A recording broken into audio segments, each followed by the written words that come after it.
ガンダム作品にはインパクトが強すぎて、1フレーズだけで何のことを表しているのか分かってしまうセリフがいくつも存在します。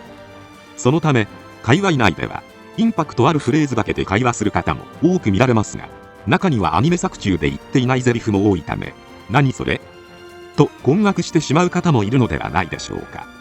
そこで今回はインパクトが強すぎる衝撃的なセリフ7選を紹介していきたいと思います。なお、本動画はコミュニティでアンケートを取った内容から選ばせていただいたものとなります。皆様たくさんのコメントありがとうございました。気になる方はぜひコミュニティの方もご覧ください。それでは始めましょう。塩が足らんのです。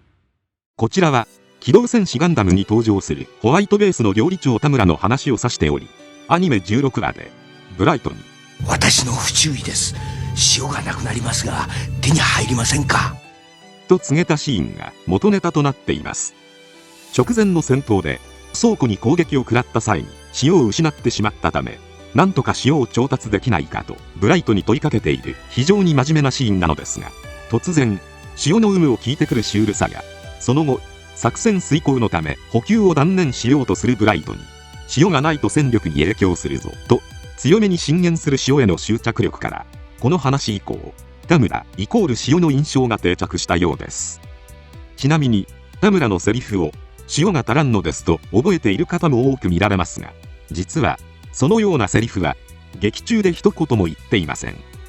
作中ではほぼ役割のないモブキャラなのですが、公式から田村と塩のコンビは異常に愛されており、ビルドダイバーズリライズ2話ではカフェでブライト2の店員が田村2の店員に塩が薄いと苦言を呈す場面が描かれていました。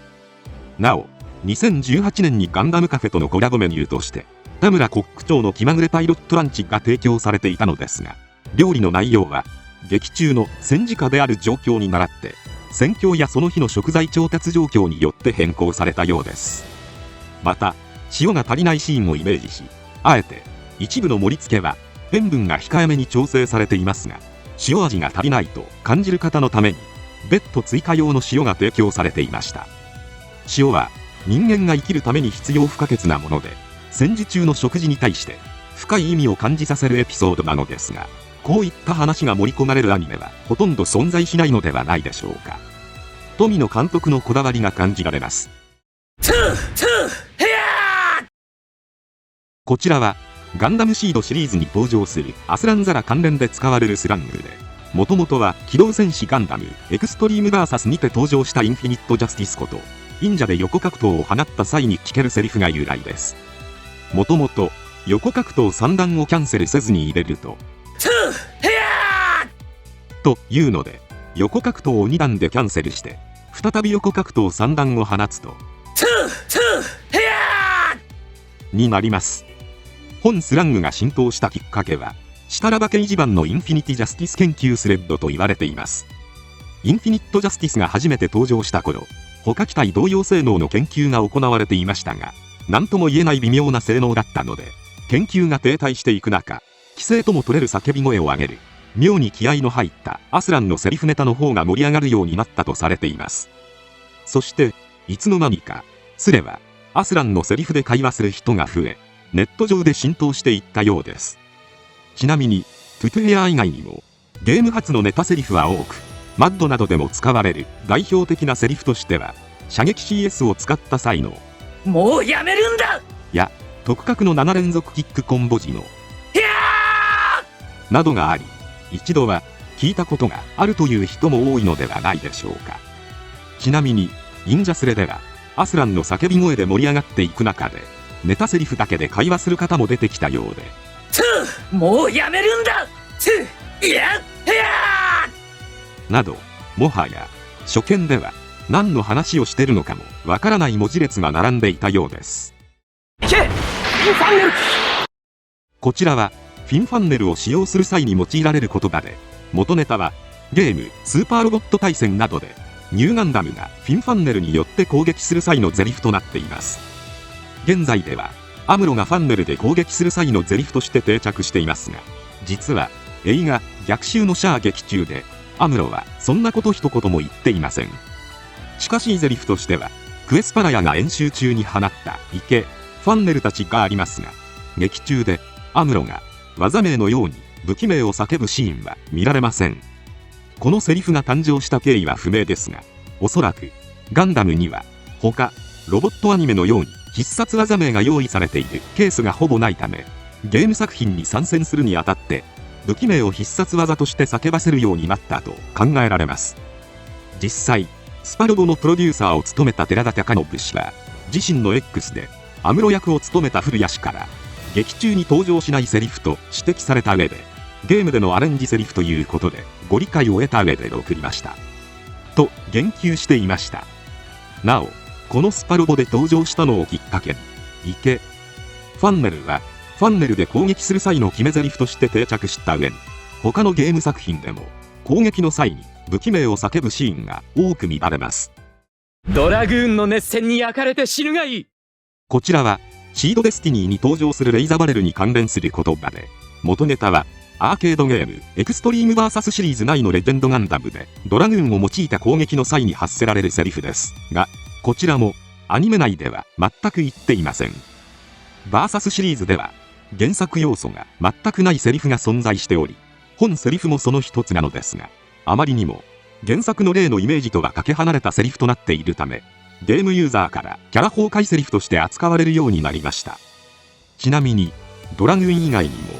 ビームライフルとくと味わえ、おやおやそんなところにおいでかなど妙に壮大なセリフがいくつか収録されています。もしかすると前作のラスボスであったラウル・クルーゼの戦闘の際に口調が激しくなる要素を盛り込もうとしたのでしょうが、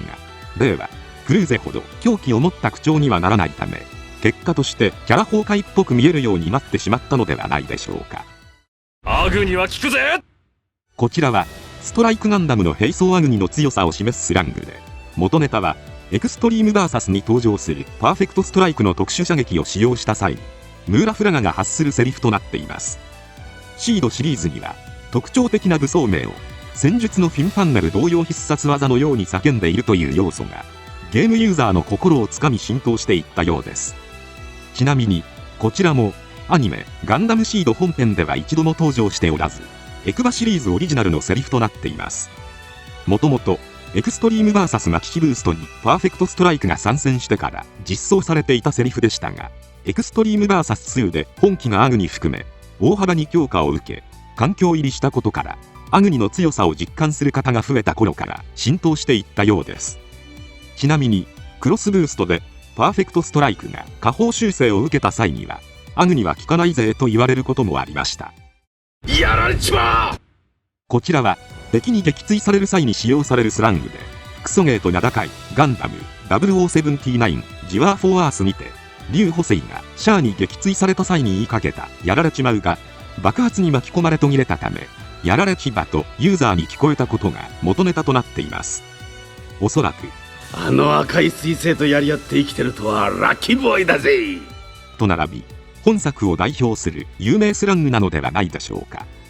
本スラングが浸透した理由は異常なシュールさにつきます。本セリフが発せられたシーン自体は突如現れたシャアに竜が撃墜されるという緊張感あるシーンなのですが、被弾した際のなんだ今のはという軽い被弾音、爆散間際の断末までホワイトベースカイガンダムとなぜか主人公だけ非対名で呼んでいるちぐはぐさ。また原作の竜は気さくで面倒見の良い兄貴肌キャラですが、本作では洋画に一人はいる陽気な黒人キャラとして描かれ、キャラ崩壊を起こしているにもかかわらず、声優は原作同様飯塚正三氏を起用している上に、飯塚氏の陽気な外国人演技が板につきすぎている点が本スラングの人気を後押ししているようです。なおガンタンクは跡形もなく爆散しているのですが、なぜか竜は軽傷で済んでおり生存しています。俺はガンダムで行く。自分のお気に入りの機体を発表したりする際に使われるスラングで、元ネタはスティーブン・スピルバーグ監督が手掛けた映画レディプレイヤー1の中で登場したセリフとなっています。作中仮想現実世界の所有権をかけた最終決戦で絶体絶命のピンチに陥った主人公のもとに森崎ウィン氏演じる日本人の大東が合流。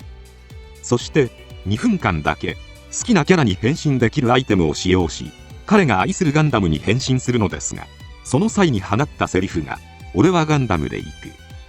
でした。大東の力強く言い切る姿に、戦いへ赴く侍のような決死の覚悟を感じたこと、そして世界の命運をかけた戦闘シーンで、日本人の青年が世界を救うにふさわしい姿として選んだ姿がガンダムだったことが、日本のファンの心をがっつりつかみました。以降、自分の全てを託せるほど好きな機体を宣言するスラングとしてネットで浸透していったようです。ちなみに、当然言語版では本編のセリフが全て英語となっているのですが、本シーンだけ「俺はガンダムで行く」と日本語で放たれているため、本作を見る際は言語版で見ることが強く推奨されています。なお、大東を演じた森崎氏は映画「シードフリーダム」にてグリフィン・アルバレスト役として念願のガンダム声優に抜擢されていました。ということで以上、インパクトが強すぎる衝撃的なセリフ7選でした。作中の印象的なセリフから、中には初見の人は解読すらできない暗号のようなものまで、多様なセリフが愛されていますね。ぜひ皆様が衝撃を受けたセリフも教えてもらえたら嬉しいです。今回は以上となります。チャンネル登録されるかはお任せいたしますので、もしよければもう一本動画を見ていただければ。ラッキーボーイだぜ。最後までご視聴ありがとうございました。